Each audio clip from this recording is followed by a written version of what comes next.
Welcome to Workplace Psychology with Dr. Martha Greidick. I'm Dr. Martha Greidick. This podcast examines a wide variety of work-related issues through the lens of industrial and organizational psychology. And while many of the topics discussed here may be seen as intended for white-collar employees and their employers, in reality, the ideas presented here are applicable across organizations and industries. Additionally, many of the topics discussed here may be applicable outside of the workplace. I encourage you to examine what's presented here, apply what makes sense to you, and simply discard the rest. As long as you work with other people, you have some kind of relationships with everyone that you work with.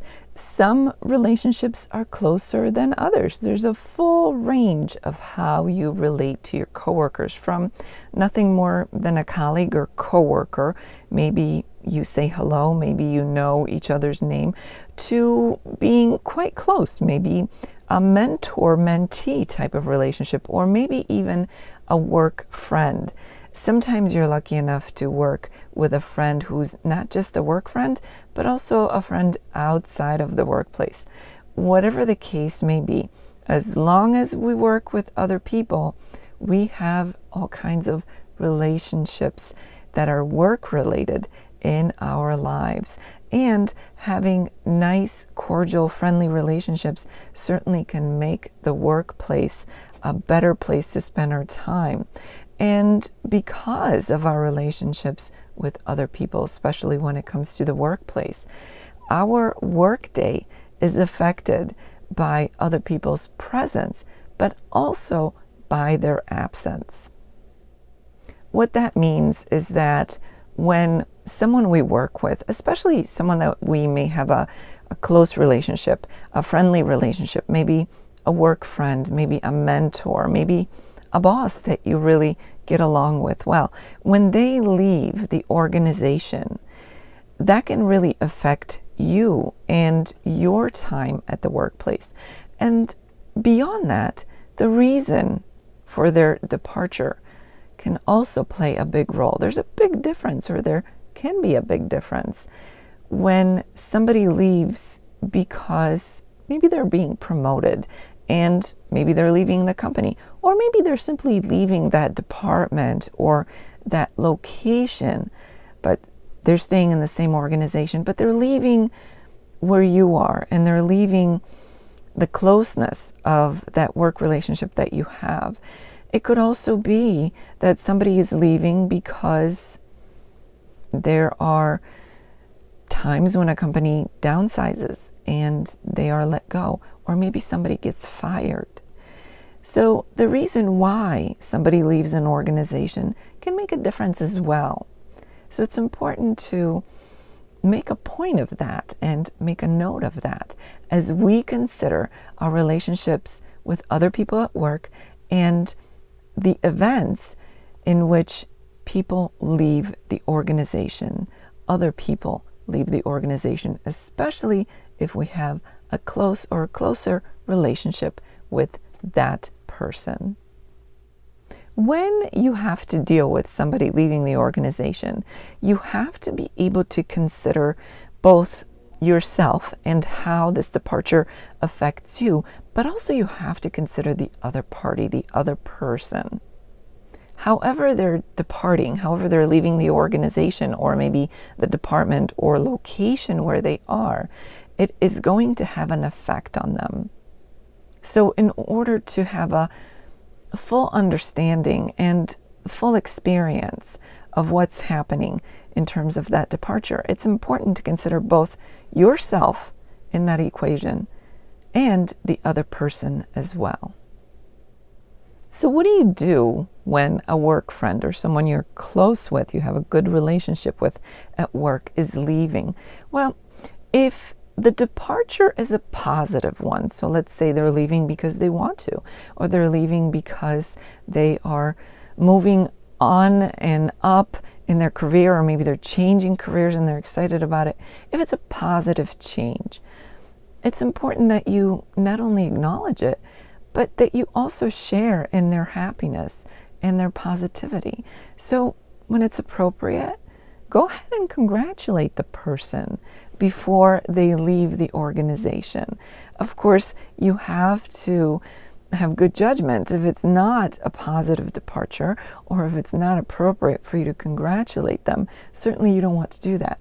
But when it is, don't leave it unsaid. Don't leave things unsaid.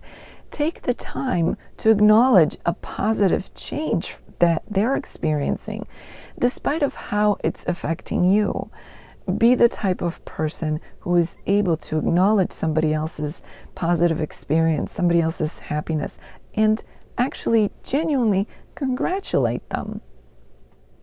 Since we're talking about the workplace, make sure that if the person who is leaving the organization, if their responsibilities, their tasks are tied into your own, that you ask all of the questions that you will need the answers for before they leave.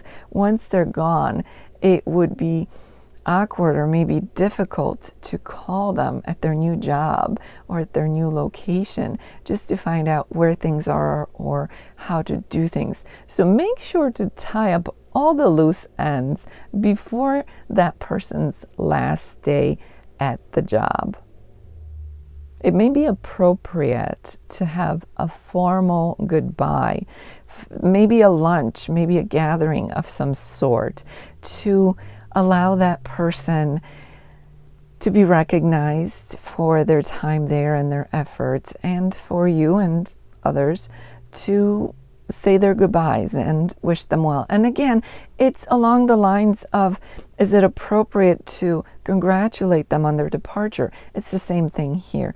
Use your judgment. Is it appropriate to give them kind of a going away party? If it's not a positive departure, it may not be appropriate to do that. So use your judgment.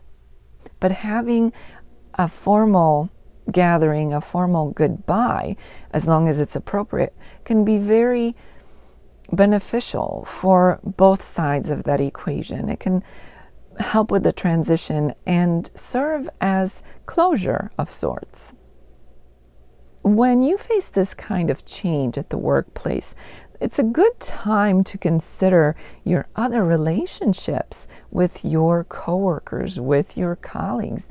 You may want to take that opportunity as a reminder to make sure that you foster good relationships within the workplace, because they can be so beneficial, not only in terms of how your day goes and making your work environment pleasant, but you can also be more satisfied, more proficient, more motivated in terms of your job overall and your tasks. So make sure that if you are facing this kind of change, where somebody with whom you have a good relationship or a close relationship is leaving the organization, use that as a prompt to remind you to consider all of your other relationships and foster the relationships that need to be fostered. Make sure you take care of the relationships that need to be taken care of. So this is a good time for some relationship or networking housekeeping, if you will. It's also a good opportunity to reflect on your own career. You may want to consider where your career is and where it's going, and maybe take a page from the other person's book, or simply reaffirm to yourself that you are exactly where you want to be. So this is a good opportunity to do some soul searching, some pondering. And while you're at it, consider your own feelings. You may have some sadness that you feel when it comes to another person leaving, especially if you got along with that person, or if you had a very productive relationship with them at the workplace, and their absence will be noticeable to you. So make sure that you take the time to process your feelings. After all, as humans, we are emotional beings. We have feelings. And when we have relationships with other people, especially if they're positive or close relationships, we have to make sure that we acknowledge our feelings and process anything that needs to be processed in terms of your own feelings.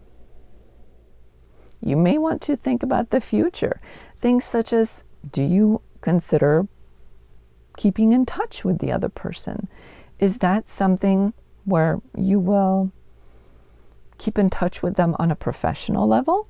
Or perhaps you will continue a friendship outside of the workplace. So you may want to think about the future in terms of that particular relationship. It may also be the case that that's the end of that relationship, or that's a time at which that relationship will slowly fade away. Having colleagues and coworkers leave the organization is nothing new, and most, if not all of you listening or watching, have probably experienced that. But it becomes that much more meaningful and impactful on you and your own experience at the workplace if you have a closer, positive relationship with the individual who is leaving the organization. So as you can see, it's important to process it, to consider both yourself and the other person, and to take some steps, take some action in order to have a good period of change or transition. And that means good for you and for the other person, and to move forward in a way that will benefit and serve you. As this episode comes to an end, let's review what was discussed. As long as you work with other people, you have relationships with others at the workplace. And that could be a full range of the types of relationships that you have, from very removed, very formal type of relationships where it's nothing other than greetings, some cordial conversations, maybe nothing but business talk, to perhaps having an actual friend at the workplace, and taking it a step further, not just a workplace friend, but also a friend outside of work. So as long as we work with other people, we have relationships with them. So when a person with whom we have a close and positive relationship leaves the organization, it's inevitable that that will affect us. So it's important that you take certain steps to consider that change, to consider that transition. If it's appropriate, if it's a positive departure, positive change for the other person, make sure that you share in their happiness and their positivity. Congratulate them as long as it's appropriate. You may want to arrange for a formal goodbye in terms of maybe having a get-together or a work lunch as send-off for the person who is leaving the organization. If their work is related to what you do at the organization, you will want to make sure that you have all of your questions answered before their last day at the office, so that you are not left wondering where things are or how to do things once they're gone. Make sure to consider your other relationships at the office and tend to those accordingly. It's important to keep track of your network and to keep up with it. Make sure you take care of your networking needs in such a way that will serve you and those around you. Take the opportunity to consider your own career, whether you are where you want to be, whether you are moving in the direction and at the rate that you want to move. And it may be a prompt or a catalyst for you to consider whether or not change for you may be a good idea as well. Don't forget about your feelings. If you have a positive, close relationship with someone and they end up leaving the organization, you will have feelings about that. So make sure that you recognize it and give yourself the time to process whatever it is that you feel in terms of how this change is affecting you and your time at the workplace.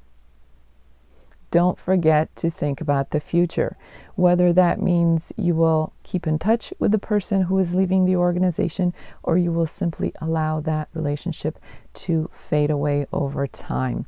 That's something to consider so that you're not left wondering or disappointed after the change happens. As the week unfolds, I encourage you to consider the relationships that you have with your colleagues, your coworkers. It may not be the time when somebody with whom you have a close relationship or a good relationship is actually leaving, but considering your relationships at the workplace can give you a better idea of what your network looks like and who would be most important in terms of their impact or the impact that their departure might have on you. So take this week to consider your relationships with your colleagues and how their leaving might affect you if it were to happen in the future.